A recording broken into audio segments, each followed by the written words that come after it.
My name is Douglas Finn. My rank was third class engineman. I entered the Navy in November 11th in '59, and I got separation in February of '63. The Murray came in. More compact, and everybody was kind of involved in everybody else. You pretty much had to be because of the closeness of everybody on the ship. And of course, our first duty, everybody that came aboard as recruits was KP. Everybody got mess duty.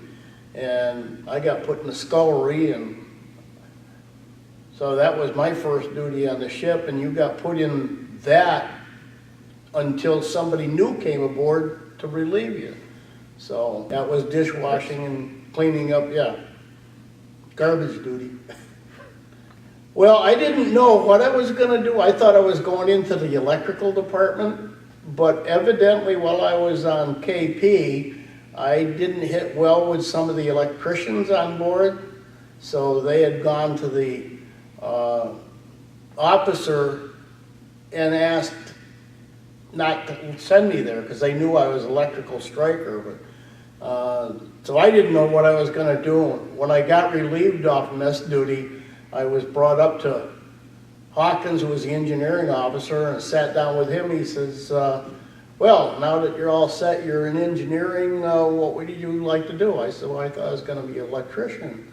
And he said, well, we don't need anybody in the electrical department, but what else would you like to do? I said, I don't have a clue what we're doing here. I don't know what you need. Well, he started naming off the departments from the ship fitters to the, everything. And when he came up with A-gang, I said, what does A-gang do? He says, just about everything. He says, they take care of all the auxiliary equipment on board ship, from diesel generators to anchor windlasses to boats, boat winches, anchor, even the steam whistle, the foghorn was part of our duty. Air conditioning, refrigeration, the scullery, everything.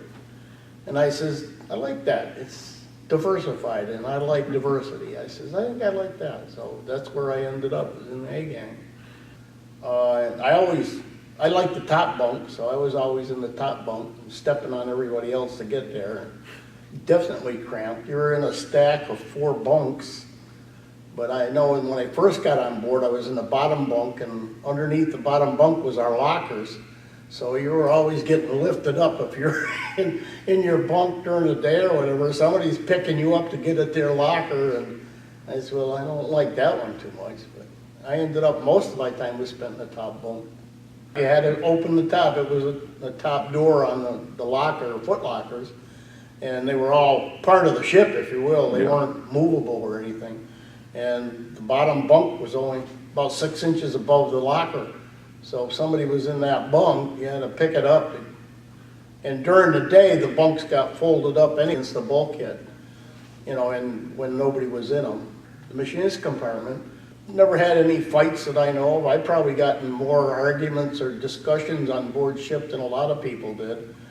I didn't like the radios going all the time, the compartment radio, and there's people that liked it up loud, and there's other people that liked this country music, and there's other people like hip hop or whatever it was, rock and roll back then. I just liked the quiet, so if I was down there and nobody else around, I always turned the radio off.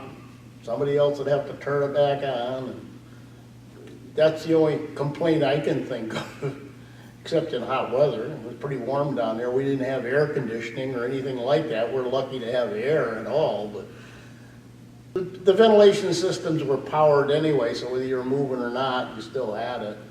And like I said, when you're down in the Caribbean or any other summer in Norfolk was tough enough, with the heat, because just no way of getting cool air down there.